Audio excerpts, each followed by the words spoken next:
আর একটি কথা, মানুষ অনেক প্রত্যাশা নিয়ে দলের দিকে তাকিয়ে আছে।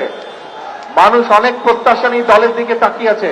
কাজে এখানে যে সকল নেতাকর্মী আছে, সারা দেশে আমাদের যে সকল নেতাকর্মী আছে, আমাদেরকে ধৈর্য ধরতে হবে, আমাদেরকে আইন শৃঙ্খলার ভিতরে থাকতে হবে। এবং আসসালামু আলাইকুম, দি টাইম নিউজে আপনাদের স্বাগত। দেশের বিভিন্ন আপডেট সংবাদ নিয়ে আমি আছি আপনাদের সাথে। চলুন শুনি বিস্তারিত। প্রধানমন্ত্রী হিসেবে প্রথমবারের মতো নয়াপল্টনে তারেক রহমান, নেতাকর্মীদের ঢল। গণপ্রজাতন্ত্রী বাংলাদেশ সরকারের মাননীয় প্রধানমন্ত্রী ও বিএনপির চেয়ারম্যান জনাব তারেক রহমান দায়িত্ব গ্রহণের পর প্রথমবারের মতো রাজধানীর নয়াপল্টনে দলের কেন্দ্রীয় কার্যালয় পরিদর্শন করেছেন। শনিবার বিকেলে তার এই আগমনকে কেন্দ্র করে নয়াপল্টন ও এর আশপাশের এলাকায় উৎসবমুখর পরিবেশ সৃষ্টি হয়। অভ্যর্থনা ও আবেগঘন পরিবেশ।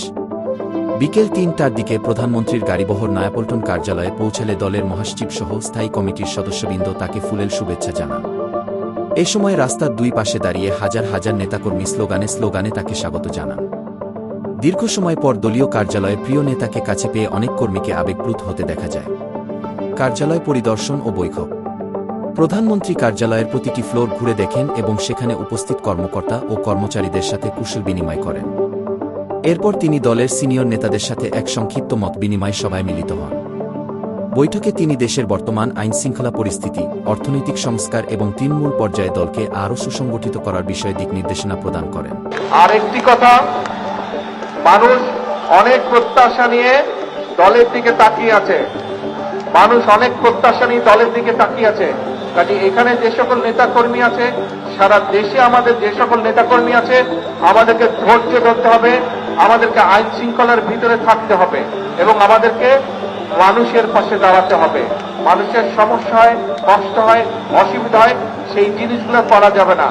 একই সাথে অনেক সমস্যা আছে দেশে, মানুষকে বোঝাতে হবে, মানুষকে পাশে দাঁড়াতে হবে, মানুষকে ধৈর্য ধারণ করানো শেখাতে হবে বা ধৈর্য ধারণের সহযোগিতা করতে হবে মানুষকে। ঠিক আছে? অনেক কাজ আছে আমাদের। এখন প্রথম নম্বর কাজ হচ্ছে, 1 নম্বর কাজ হচ্ছে রাস্তাটা ক্লিয়ার করতে হবে, অফিসে যাতে আমি আসতে পারি। আপনাদের সহযোগিতা থাকলে আমি অফিসে আসতে পারবো, আপনাদের সহযোগিতা না থাকলে আমি অফিসে আসতে পারবো না। আপনারা কি চান আমি অফিসে আসে? তাহলে আপনাদের সহযোগিতা করতে হবে, পরিবেশটা নরমাল রাখতে হবে। রাখা যাবে সেটা? আমি আরো 2-1 দিন আসবো, আমি দেখবো, যদি দেখি স্বাভাবিক রেখেছেন তাহলে আমি আসবো, আর যদি দেখি স্বাভাবিক রাখেন না তাহলে কিন্তু এখানে আমার পক্ষে আসা সম্ভব হবে না। কারণ আমি আসলে আপনারা যদি এরকম করেন, এলাকার মানুষের সমস্যা হবে। এদিকে বহু হাজার হাজার মানুষ যা আশা করে তাদের সমস্যা হবে। কাজে আমরা নিশ্চয়ই দেশের মানুষের সমস্যার কারণ হতে চাই না, তাই তো? নাকি হতে চাই না? হতে চায় না। কিন্তু প্রত্যেকটা নেতাকর্মীকে এই ব্যাপারে সচেতন থাকতে হবে, সতর্ক থাকতে হবে। ঠিক আছে? এখন অনুরোধ হচ্ছে রাস্তাটা ক্লিয়ার করেন। সবাই বাম দিকে চেপে আসেন। সাদা পাঞ্জাবে ওই অ্যাম্বুলেন্সটাকে যেতে দিতে হবে রে ভাই।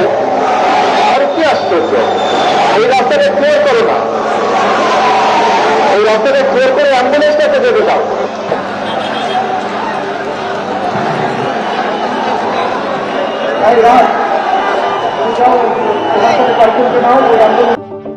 শহীদ জিয়ার আদর্শ ও দেশনেত্রী বেগম খালেদা জিয়ার আপসহীন সংগ্রামই আমাদের মূল শক্তি। সরকার ও দলকে সমন্বয় করে আমরা একটি সমৃদ্ধ বাংলাদেশ গড়ে তুলব। তারেক রহমান, প্রধানমন্ত্রী ও চেয়ারম্যান, বিএনপি। নিরাপত্তা ও ট্রাফিক ব্যবস্থা।